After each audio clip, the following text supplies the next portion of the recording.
Hello दोस्तों, welcome to ICM channel. आज हम लोग यहाँ पे जानने वाले हैं दो शेयर के बारे में। आप इस वीडियो को जरूर से अंत तक देखना। जो यहाँ पे पहला जो शेयर है उसका नाम है एनबीसीसी।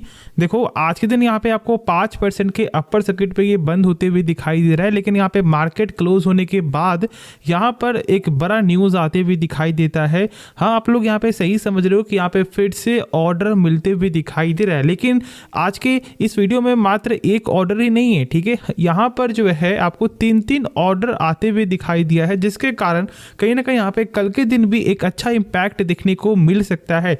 तो आप इस वीडियो को जरूर से अंत तक देखो यदि आपको न्यूज़ को सही से समझना है।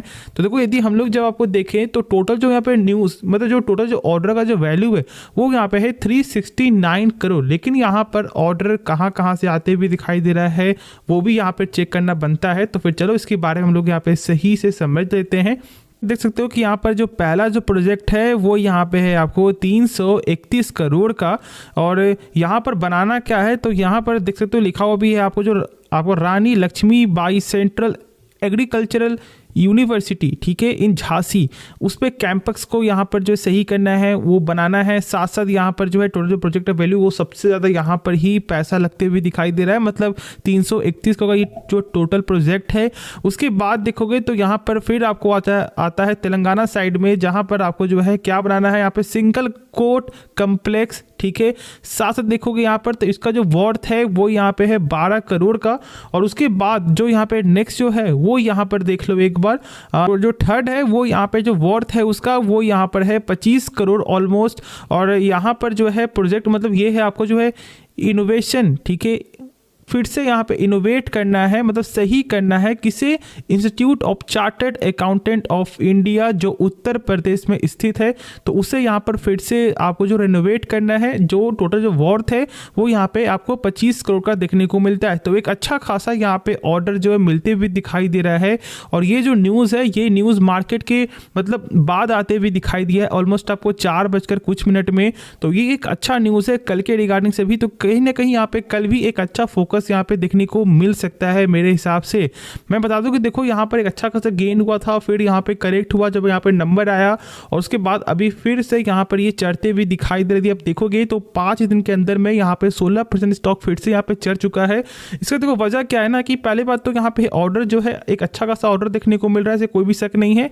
और जो फोकस है वो यहाँ पे हमेशा लॉन्ग टर्म के लिए, क्योंकि ऐसे कंपनी जो यहाँ पे प्रोजेक्ट मतलब जिसका काम अभी कंस्ट्रक्शन का काम है वो भी एक आपको नवरत्न की कंपनी, तो फिर यहाँ पर फोकस तो और बना हो रहता है। तो इसलिए भाई मेरे हिसाब से जो मुझे ऐसा लगता है बाइंग साइड में थोड़ा सा हम लोग यहाँ पे एक अच्छा करेक्ट लेवल पे हम लोग बाई कर सकते हैं, लेकिन जिनके पास है शेयर उनको जरूर से यहाँ पे होल्ड करना चाहिए। कंपनी में कोई भी खराबी नहीं है, बस पर्पस आपका यहाँ पे लॉन्ग टर्म के लिए होना चाहिए। शॉर्ट टर्म में कोई भी स्टॉक ऊपर जाएगा, कोई भी स्टॉक नीचे जाएगा, लेकिन यदि पर्पस आपका क्लियर है तो आज तो कल वो पैसा बनाकर जरूर से देने का क्षमता रखता है। बाकी आगे आपकी मर्जी है, खुद से एक बार इसके बारे में जरूर से सोचना, क्योंकि देखो जो यहाँ पर पैटर्न जो है आपको इन्वेस्टर होल्डिंग वो यहाँ पे 61% जो है सरकार के पास देखने को मिलता है। और उसके बाद जो है यहाँ पर एक चीज़ देख सकते हो कि यहाँ पे FIS लगातार जो स्टेक को गेन करते हुए दिखाई दे रही है। और साथ साथ यहाँ पे डोमेस्टिक वाले के पास भी जो है अच्छा खासा यहाँ पे स्टेक है, 10% से ज़्यादा का स्टेक है। तो यहाँ पर जो है शेयर होल्डिंग पैटर्न में भी कोई भी खराबी नज़र नहीं आता है। तो ये भी एक यहाँ पे प्लस पॉइंट है। बाकी खुद से सोच समझ कर कोई भी फैसला यहाँ पे लेना। उसके बाद जो यहाँ पे शेयर है वो यहाँ पे है इरेदा। देखो यहाँ पे इरेदा में तो एक फ्लैट क्लोजिंग की तरफ ये बढ़ते हुए दिखाई दिया और बंद होते हुए भी दिखाई दिया, लेकिन यहाँ पर एक न्यूज़ जो है आते हुए दिखाई दिया है, जिसे हम लोग यहाँ पे सही से समझ लेते हैं। जैसे कि आप यहाँ पे देखोगे तो यहाँ पर जो है आपको एक पार्टनरशिप होते हुए दिखाई देता है पंजाब नेशनल बैंक के साथ।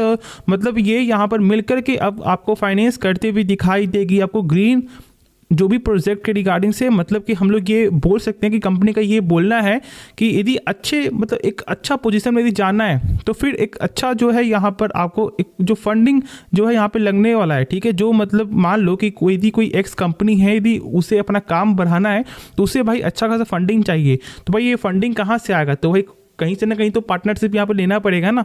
तो यहाँ पर इरेदा जो है आपको पंजाब नेशनल बैंक के साथ पार्टनरशिप कर रही है, जिसके साथ वो मिलकर के फाइनेंस करते हुए दिखाई देगा। मतलब कि हम लोग ये बोल सकते हैं कि कंपनी के जो CMD है उनका यहाँ पे बड़ा एक बयान भी आते हुए दिखाई दिया, और साथ साथ उनका एक बड़ा जो है यहाँ पे विजन भी दिखने को मिलता है। तो स्टॉक मार्केट तो हम लोग जानते हैं कि मतलब कोई भी विजन या फिर कोई भी फंडामेंटल बेसिस से या फिर कोई भी न्यूज़ के बेसिस से भी स्टॉक यहाँ पे चढ़ता है। तो बस यहाँ पे वही चीज़ है जिसके कारण कहीं ना कहीं जो इसका सेंटिमेंट है वो अभी भी यहाँ पे बुलिश साइड में ही देखने को मिलता है। लेकिन फ्रेश एंट्री करने से पहले मैं बता दूं कि अभी थोड़ा सा यहाँ पे वेट कर लो, क्योंकि देखो पहली बात तो यहाँ पर एक अच्छा खासा जो लेवल गेन हो चुका है। यदि फिर से यदि आपको मौका मिलता है 150 के लेवल पे तो आप इसके बारे में सोच करके चल सकते हो। मैंने आपके साथ शेयर किया था जब इसका Q3 का नंबर आया था, जब इसका लेवल ऑलमोस्ट 148 जब ये चल रहा था, मैंने बोला था कि यदि यहाँ पे नंबर में यदि NPA यदि सही आता है ना तो आप जरूर से इसके बारे में सोच लेना। बेस्ट अपॉर्चुनिटी होगा कि स्टॉक 200 तक यहाँ पे जा सकता है, और बस 200 क्या 210 के भी ऊपर ये स्टॉक जाते भी दिखाई दिया है। तो मेरे साथ यदि मौका मिलता है फिर से उस लेवल पे तो फिर से हम लोग यहाँ पे इंटरेस्ट दिखा सकते हैं।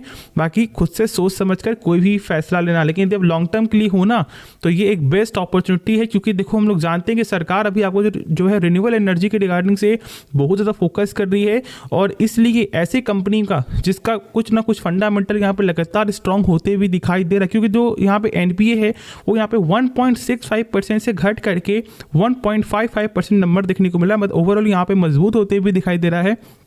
जो लोग को यहाँ पे नहीं मालूम है कि NPA क्या होता है मैं आपको बता देता हूँ। जैसे कि मान लो कि बैंक आपको लोन दे रही है और आपने एक भी किस्त यदि पे नहीं किया है 3 महीने तक, तो बैंक को क्या लगता है कि उनका पैसा यहाँ पे फंस चुका है। तो यही जो फंसा हुआ जो पैसा है ना, यहाँ पे आपको RBI ये बोलता है कि 3% से ज़्यादा नहीं होना चाहिए, और यदि 3% से भी थोड़ा सा आगे बढ़ जाता है तो आप सोच भी नहीं सकते कि वो बैंक या फिर वो फाइनेंशियल कंपनी में कितना ज़्यादा प्रेशर आ जाता है। जैसे कि एग्जांपल में RBL बैंक, साथ साथ आपको बंधन बैंक, ठीक है, जो मतलब 500 का लेवल कहाँ 2 साल पहले था और वो अभी भी यहाँ पर जो 50% डिस्काउंट लेवल पे ही चलते हुए दिखाई दे रहा है।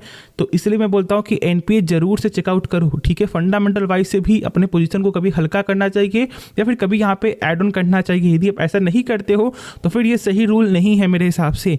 तो इस बात को ध्यान देना कि मतलब कंपनी यहाँ पे स्ट्रांग हो रही है और ये और स्ट्रांग होते हुए दिखाई दे जाएगा तो इसका इंपैक्ट आपको फंडामेंटली भी जो है देखने को मिलेगा। अभी जो भी गेन हो रहा है वो यहाँ पे न्यूज़ के बेस में पहले गेन हो रहा था, लेकिन जैसे ही फंडामेंटल आया तो फिर यहाँ पे कंपनी का जो चार्ट पैटर्न है वो यहाँ पे और ज़्यादा ही बुलिश यहाँ पे हो चुका है। तो इसलिए इस बात को सही से समझना, उसके बाद ही कोई भी डिसीजन आप बनाना, ठीक है।